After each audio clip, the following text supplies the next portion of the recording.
وبنكمل في سلسلة حكاوي القهاوي طبعا. بس قبل ما اقول لك اي حاجة، كل سنة وانتم طيبين يا جدعان بمناسبة شهر رمضان الكريم. حكاية النهاردة بقى هي فلاش باك، وزي ما انت شايف في العنوان كده حكاية النهاردة او فلاش باك النهاردة عن رحلة ريال مدريد للبطولة الرابعة عشر موسم 2022. ريال مدريد وبرعاية مستشفى الامراض العقلية والنوبات القلبية والسكتات الدماغية، مش لجمهور الفرق المنافسة، لا لجمهور الفرق المنافسة والجمهور برضه. فكفاية كلام لحد كده، يلا بينا على الفيديو. بس استنى لايك لذيذ كده وسبسكرايب حلو منك كده يا معلم، ويلا بينا نبدا.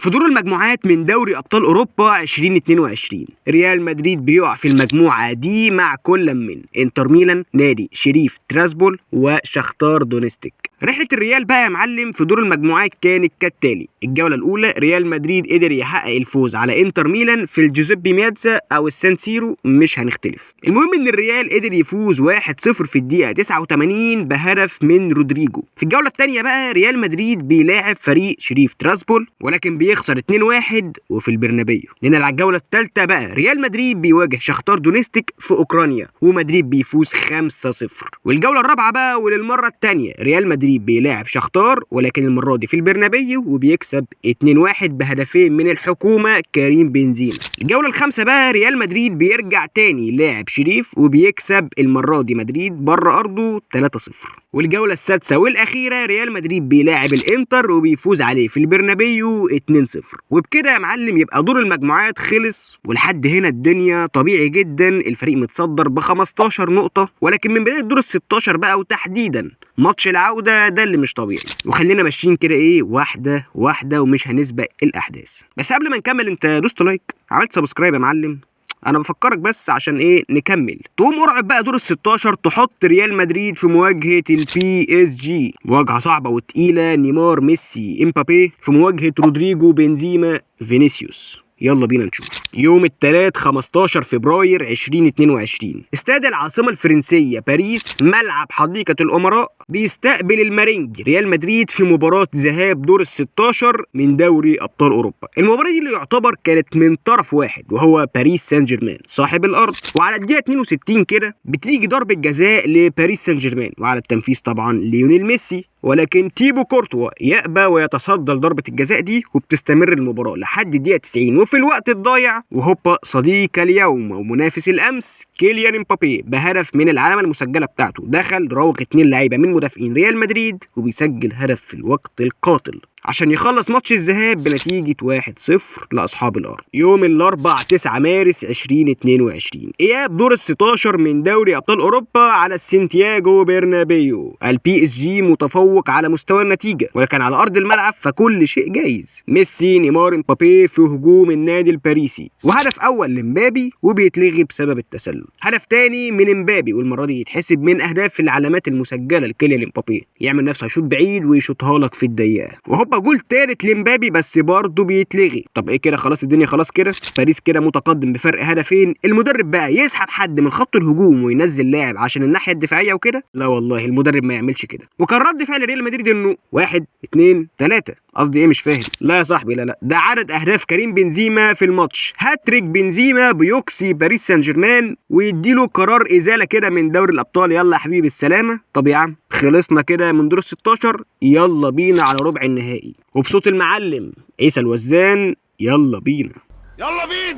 الاربع 6 ابريل 2022 تشيلسي وريال مدريد في ربع النهائي. الماتش الاول في انجلترا وفي ليالي رمضان. سبحان الله، هي الايام اللي احنا فيها دي. كل سنه وانتم طيبين يا اخواتي بمناسبه رمضان الكريم. يوم المعلم والحاج كريم بنزيما يضرب كوبايه اللبن التمام على ال3 بلحات ويهاتريك تشيلسي وعلى الستانفورد بريدج ويخلص الماتش 3-1 لريال مدريد وعلى ارض تشيلسي. وادي كده سكتات دماغيه ونوبات قلبيه لجمهور تشيلسي. نرجع لمباراه العوده العودة الثلاث 12 ابريل 2022. البرنابيو جاهز وبيستقبل تشيلسي، وعلى الورق الافضلية في كفة ريال مدريد وهو الاقرب للصعود، لكن دي تعدي على ريال مدريد كده عادي كده. لازم نولع السين ونسب المشاهدة كده ايه في السما يا معلم، عشان الدقيقة 79 والنتيجة 3-0 لتشيلسي. ايوه لازم ندي جمهور ريال مدريد كده حبة سسبنس كده ايه، ونوبات هلع وحاجات كده. بس ايه يعني مالك خفت ليه كده؟ ولا اي حاجة. الدقيقة 80 وقلم كريم بنزيما يحط التاني وهوبا الريال يكسب ويعدي عادي جدا، والى قرار ازالة لتشيلسي من دوري الابطال. ويلا يا حبيبي مع اخوك باريس كده مع السلامة. والريال لنص نهائي دوري الابطال لمواجهة. بس استنى يا عم، انت ما عملتش لايك ليه؟ دوس لايك وسبسكرايب حلوين منك كده، مستني ايه؟ يلا نكمل على نص النهائي.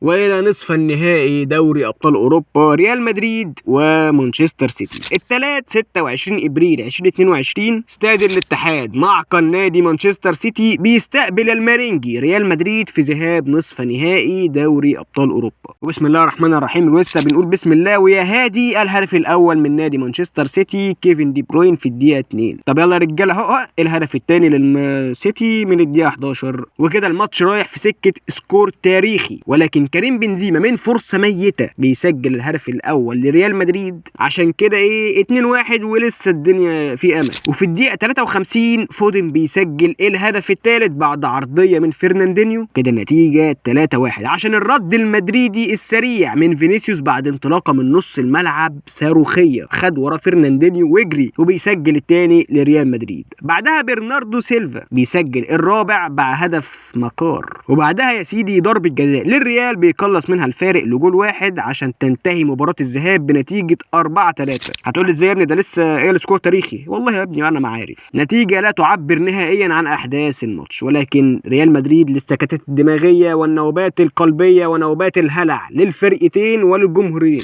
طيب الماتش لسه في الملعب 4-3 ولسه الدنيا موجودة، وماله يا سيدي. يلا بينا على مباراة العودة يوم الاربعاء 4 مايو 2022. اياب نصف نهائي دوري ابطال اوروبا على ارض البرنابيو. وكالعاده مانشستر سيتي مستحوذ، مانشستر سيتي مسيطر مهيمن على المباراه، ونزيد عليهم ان هو مسجل هدف من رياض محرز في الدقيقه 73. بمناسبه الهدف ده صديقي العزيز، ممكن اسالك سؤال؟ يعني لما السيتي سجل الهدف ده انت كملت الماتش ولا قمت روحت؟ اصلها هتفرق، فمستني رايك تحت في الكومنتات. المهم نرجع تاني للماتش. بعد الهدف طبعا ريال مدريد اندفع للهجوم اكتر عشان السيتي يجيله فرصه قتل المباراه بفرصتين ورا بعض واسهل من بعض لجاك جريليتش، والاثنين بيضيعوا. واحده اتشالت من على الخط والثانيه يشيلها تيبو كورتوا. اربطوا بقى حزام الامان عشان احنا على موعد مع الدقيقه 90. ايه اللي حصل يا ابني؟ لا يا ابني ولا حاجه، الريال قرر ان هو يتجنن. بتقول ايه يا ابني؟ والله يا ابني زي ما بقول لك كده، الريال اتجنن وعلى انغام الفم حاجه ما نعرفش. رودريجو فم حاجه ما نعرفش، فم حاجه ما نعرفش. الريال بيعادل الكفه من جديد والمباراه بترجع لنقطه الصفر من تاني بهدفين رودريجو. ويلا بينا على الاكسترا تايم يا صديقي العزيز. وفي الاكسترا تايم بقى الريال من ضربه جزاء بيسجل هدف الفوز، وسجل عندك يا ابني قرار ازاله ثالث لكن هنا لمانشستر سيتي عشان الريال بيصعد لنهائي دوري الابطال بنتيجه الماتشين 6-5. وحسره قلبي عليك يا جوارديولا والله. هو كده كده الريال هيصعد، بس انت ايه لازم في سسبنس كده، لازم يعني انت هتصعد كده عادي يعني؟ لا والله ما تيجي، لازم يبقى في شويه سسبنس كده، ولازم نقول لك نولع السين كده. فكده يعني خلاص كده احنا في نهائي دوري ابطال اوروبا. بس انت عملت لايك يا صديقي العزيز؟ عملت لايك وسبسكرايب كده حلوين منك يعني يا راجل، انا مش كل شويه هفكرك. السبت 28 مايو 2022 نهائي دوري ابطال اوروبا 2022 في فرنسا. يا ترى ناوي على ايه يا ابو صلاح بعد ما الدوري ضاع منك في اخر 10 دقائق لما السيتي عمل ريمونتادا على استون فيلا بهدفين جندوجان؟ وان جينا الحق صلاح في الماتش ده، في الماتش النهائي، عمل اللي عليه وزياده. كل الكور اتشالت من كورتوا، يعني كان نجم النهائي. وكعاده ريال مدريد من كوره واحده بس بيخلص بيها الماتش بهدف فينيسيوس، وبيرفع الريال كأس الرابعة عشر، بطولة السكتات الدماغية ونوبات الهلع والجنون للجمهورين ريال مدريد والفريق المنافس. وكده الريال بطل الرابعة عشر.